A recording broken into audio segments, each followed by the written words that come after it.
Yo, what's up guys? Today I'm gonna be reacting to another Mr. Nightmare video. So, next time I'll react to mansion stories, but this time it's gonna be 3 disturbing true virus stories. My phone is on virus, let's see.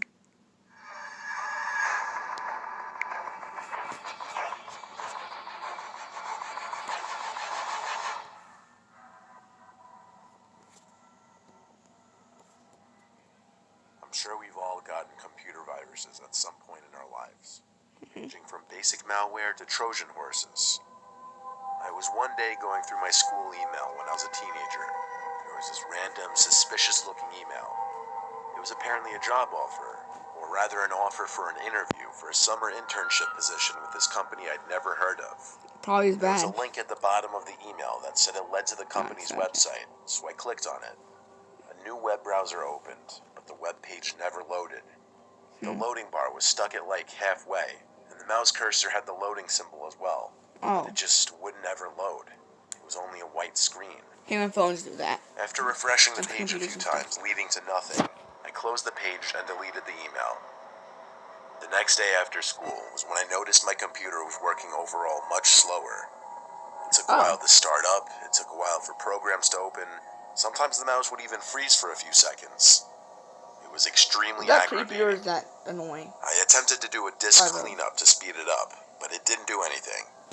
I tried restarting it a few times, did nothing either. So I decided to use my mom's desktop computer in the basement to do my homework. The next time I turned on my computer, things were a lot worse. A pop-up kept coming up on my screen that I'd never seen before. It kept saying in all capitals, "error, error," and every time I tried to exit out, another one would pop up. My mouse was locked to the window, meaning I couldn't move the cursor anywhere outside of the little window. Like that. At this point, I knew I had some kind of virus, though this was the most aggressive virus I'd ever seen. Yeah. I pressed Control-Alt-Delete repeatedly until it finally responded, and I was able to bring up the task manager and restart the Explorer, which actually fixed the issue.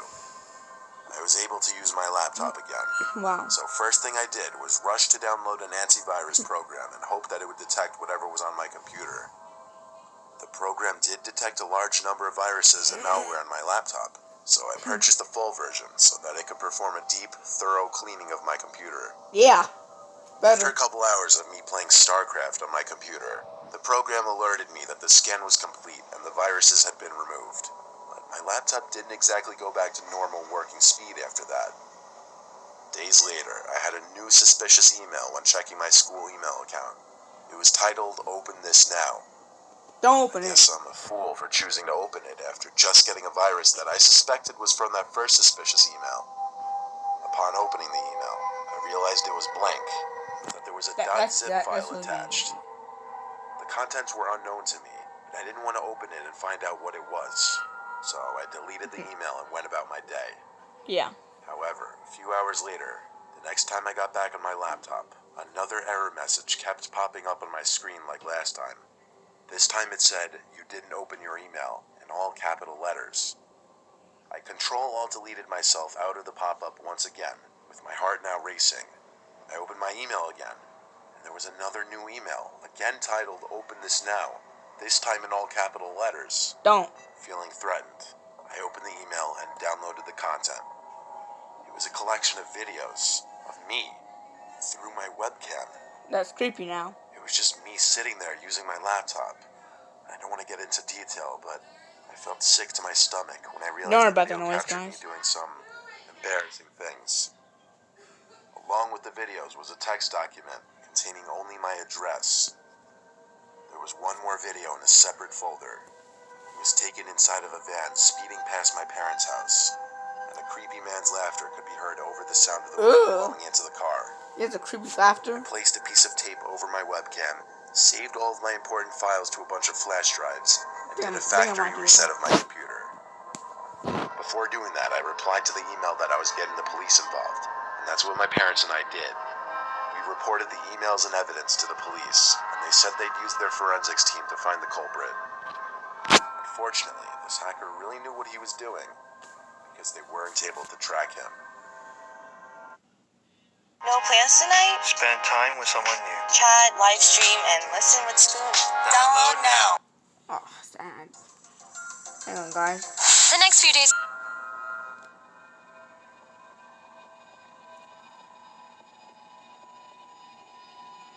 I'd say this happened around 5 years ago. This game came out that I really wanted but didn't want to drop $60 on it. So I may have looked for ways to download it for free. I found some website off Google. It had some quick text tutorial on how to download the game for free, involving simply clicking the download button at the bottom of the page. The program started installing. By the time it finished, I opened the folder, but there was no game in the folder. It was just a bunch of weird text documents, so I already knew I was scammed. I deleted the folder from my computer at once, and that was that. Or at least I thought it was. After that, I'd periodically start hearing these weird sound effects and short 20-second cartoonish songs playing in the background on my computer. I tried to find what could be causing it in the task manager, but I couldn't. That's creepy. So I restarted my computer, and that seemed to fix it at least for a little bit. But then, as the week progressed, I noticed more and more stuff acting up. I'd get bizarre pop-ups, and random Internet Explorer tabs would open with sketchy websites and advertisements. My antivirus program wasn't doing anything to fix the issue, so I was planning on taking it somewhere to get it looked at the next day. In the meantime, I turned the computer off for a couple hours and just did other things with my day. When I returned to my room to prepare for bed, I turned the computer back on to see if anything had maybe changed. Upon signing into my account and getting to the desktop, I was greeted with something I wasn't expecting. My desktop wallpaper had been changed to some grotesque, horrific creature standing outside of someone's window. I nearly fell back in my seat as I saw this. No one in my family could have done this. That's creepy. I've always had passwords on all of my devices. I turned my computer off by holding the power button for a few seconds this I time. started looking at my I window. didn't turn it back on that night. I planned on bringing it to the Geek Squad first thing in the morning before I had class. I went to sleep early since I didn't have my laptop to really do anything on. I woke up at some bizarre hour. It was still completely pitch black outside. I woke up startled from something, but I didn't know what it was. Not until I heard it again. It was a loud, aggressive bang at my window. I looked at my window, which had the blinds angled half closed. I somehow gathered the courage to get up and twist the rod, angling the blinds open completely. I saw something taped to the glass on the other side. I took my phone and rose the screen up to the window, revealing the same picture as what had been set as my desktop wallpaper. I didn't see who put it there. Oh, no. I didn't care. I went to get my dad and show him. When he saw the picture, he went under his bed to grab his gun and storm outside. He screamed at the top of his lungs that if whoever was out there ever came back, he'd unload the entire clip into their skulls. The next day, the picture on the window was gone. I took my laptop to the Geek Squad, and the two workers who were helping me said my computer was flooded with different types of malware.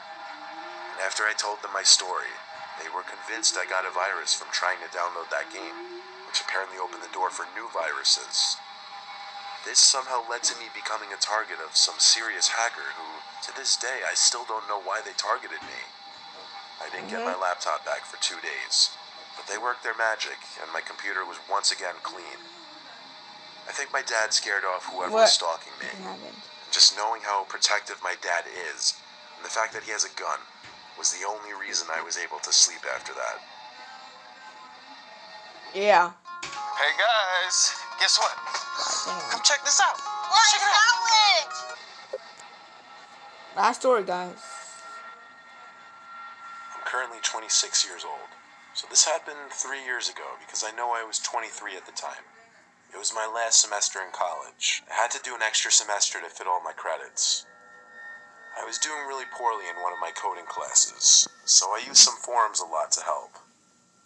I was reading a specific post regarding C++, and some deleted user posted a link to an archive folder allegedly containing answers to the text. Sorry about that, guys. I'm all ignorable, but let's do it. And some deleted user posted a link to an archive folder allegedly containing answers to the textbook problems that I was currently working on. That was actually a godsend given my current situation, so I downloaded it. Not that I ever condone cheating. I was just undergoing an unbelievable amount of stress with this class. I used WinRAR to decompress the folder and view the contents. Interestingly enough, there was another compressed folder inside the folder I just decompressed. When I tried to decompress this one as well, I saw it was password protected. In one of the text documents titled README, it said to obtain the password, run the file titled run.exe.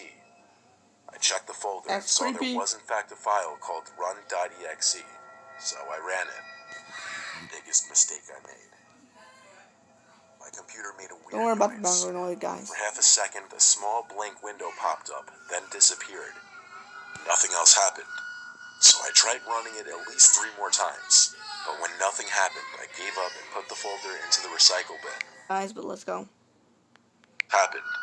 So I tried running it at least 3 more times.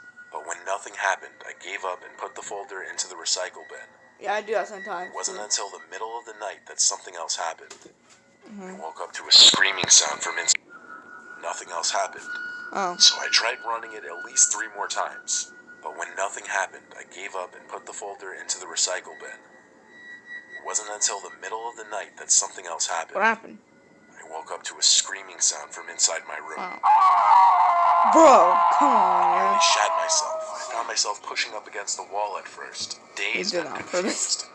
I saw the light of my laptop screen glimmering through the closed lid. The screaming sound seemed to be coming from my laptop as well. See, I keep my laptop on overnight, just plugged in. I always keep the screen closed. Just kidding. I didn't understand how the laptop screen could be on or how it could be making noise if the lid was closed. The sight and sound emitting from my laptop in the middle of the night was surreal. I felt scared approaching it to turn it off. When I opened the screen, my desktop wallpaper was changed to a disturbing, screaming face of this horrible creature. Nightmarish. All my screaming face of this horrible creature. Oh, look at his mouth. All my desktop icons were gone, and the taskbar was red. I couldn't move the mouse, and pop-ups shortly started appearing, all of them saying run, all as that horrible screaming continued. I held the power button on my laptop until it turned off, and I unplugged the cord. Obviously, I knew I had a virus, but that was just something else. I booted my computer into safe mode the next morning and restored it back to an earlier date, and that did the trick. But a few days later, I received something in the mail with no return address. Inside the envelope was a big printed picture of that screaming face. On the back, it said, run. I crumpled it up and threw it in the trash, which was a mistake because it could have been used as evidence. But I never received anything else in the mail after that. When I think back now, I wonder if that .exe file wasn't named run as in telling you to run the file, but rather it meant run. Yeah. Alright guys, that was everything for today. Or not really today, but peace.